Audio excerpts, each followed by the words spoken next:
ارشاد فرمایا جو اللہ سے ڈرے اللہ اس کے لیے راستے کھول دیتا ہے اور اللہ اس کو وہاں سے دیتا ہے جہاں سے اسے گمان بھی نہیں ہوتا۔ وَمَن يَتَوَكَّلْ عَلَى اللَّهِ فَهُوَ حَسْبُهُ، اور جو اللہ پر بھروسہ کرے اللہ اس کے لیے کافی ہو جاتا ہے، اس کی ضروریات کا وہ خود کفیل ہوتا ہے اور اس کے کام اس کے ذمہ کرم پہ ہوتے ہیں، کو ہو کے دیکھے اس کا۔ تو جو اللہ سے ڈرے اللہ اس کے لیے راستے بناتا ہے۔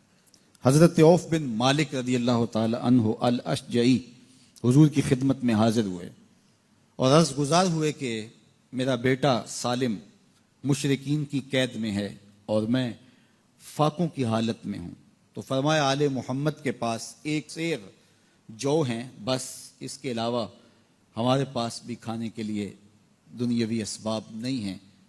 کہا صبر کرو اور اللہ سے ڈرو اور لا حول ولا قوت الا باللہ کثرت کے ساتھ پڑھو۔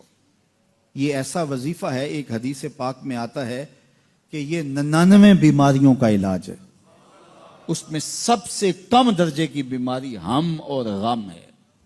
یہ دکھوں کا مداوع ہے، مشکلات کا علاج ہے، اور یہ وظیفہ میرے حضور نے بتایا۔ حضرت ابو ذر غفاری رضی اللہ تعالیٰ عنہ کو حضور نے 5 چیزیں بتائی تھیں، ان میں سے 5ویں چیز یہ تھی کہ ابو ذر کثرت کے ساتھ لا حول ولا قوت الا باللہ پڑھا کرو۔ فرمایا عرش الہی کے نیچے ایک خاص خزانہ ہے، یہ وظیفہ وہاں سے آیا ہے۔ یہ زندگی میں معمول بنا لو، جب پھنس جاؤ مشکلات میں آ جاؤ تو لا حول ولا قوت الا باللہ پڑھو، اللہ راستے کھولے گا۔ تو حضور نے 3 چیزیں فرمائی، اللہ سے ڈرو، صبر کرو اور کثرت کے ساتھ لا حول ولا قوت الا باللہ پڑھو۔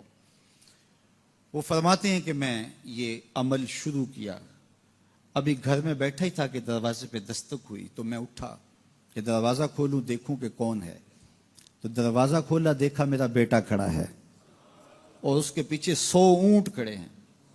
تو میں نے کہا کہ تم اور یہ اونٹ؟ کہا مجھے موقع لگ گیا، میں ان کی قید سے بھاگ آیا اور آتے آتے ان کے 100 اونٹ بھی ہانک لایا ہوں۔ وَيَرْزُقْهُ مِنْ حَيْثُ لَا يَحْتَسِبُ، وہ تمہیں وہاں سے رزق دے گا جہاں سے تمہیں گمان بھی نہیں، اس کے ہو کے تو دیکھو۔ اللہ اکبر، اللہ کے ہو جاؤ تو پھر وہ تمہاری ضرورتوں کا کفیل ہو جائے گا۔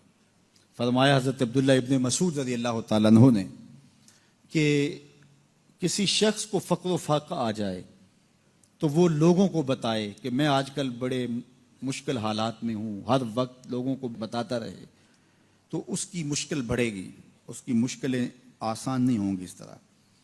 اور اگر وہ اپنی اس مشکل کو کسی سے شیئر نہ کرے بلکہ مصلی بچھا کے اپنے رب سے کہے کہ مالک فقر و فاقہ آ گیا ہے اور اس کا علاج تیرے پاس ہے، اس مرض کا مداوع تیرے پاس ہے۔ تو حضرت عبداللہ ابن مسعود فرماتے ہیں کہ رسول کریم نے فرمایا جلد یا بدیر اللہ اس کو مالا مال فرما دے گا۔ یہ بھی کبھی کر کے دیکھو، مشکل آ جائے، فاقہ آ جائے، مصیبت آ جائے، کسی سے نہ کہو، صرف اپنے رب سے کہو، پھر دیکھنا اس کی کرم نوازیوں کا می کیسے برستا ہے۔ فرمایا اللہ پر بھروسہ کرنے کا جو حق ہے اگر وہ تم ادا کر دو، وہ تمہیں ایسے رزق عطا کرے جیسے پرندوں کو عطا کرتا ہے۔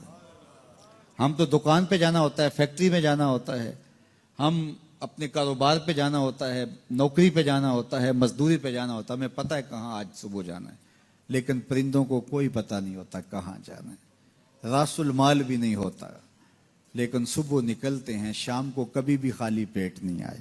بن توکل پنچھی اڑ دے، خرچ نہ پلے زیرا ہو۔ گھر سے خالی پیٹ نکلتے ہیں، جب واپس آتے ہیں تو پیٹ بھرے ہوئے ہوتے ہیں، اور پھر جو ان کی ضرورت ہوتی ہے اللہ وہ ساری ضرورتیں پوری کرتا ہے، جو ضرورت ان کی ہوتی ہے۔